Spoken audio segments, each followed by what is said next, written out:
Tassa d'imbarco all'aeroporto di Venezia che fa tanto discutere, a bilancio approvato il comune rinvia ogni commento con la stampa per fine mese. Ne parleremo il 29 di dicembre alla chiusura dell'anno, faremo il bilancio di tutto.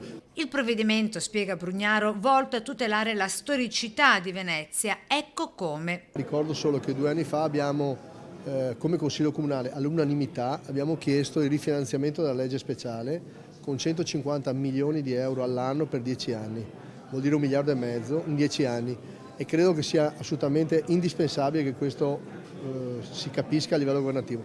Faremo fatica a difendere questo se non usassimo tutte le norme di legge che ci consente per finanziare Venezia, perché nel 24 avremo finito i soldi di legge speciale e parliamo del centro storico in questo caso, ha ovviamente dei problemi evidenti di consumo proprio dei materiali che sono dati dalla presenza dell'acqua salata e così via, per cui dentro a questo ci sta anche questa norma che il governo ha messo per tutte le città italiane che hanno gli aeroporti. Addizionale che dagli attuali 6,50 € salirebbe a 9 euro a passeggero e che, se versata dalle compagnie, rischia di dimezzarne il margine di guadagno, con la conseguente perdita di competitività dello scalo veneziano, che verrebbe abbandonato a vantaggio di altre e più convenienti destinazioni.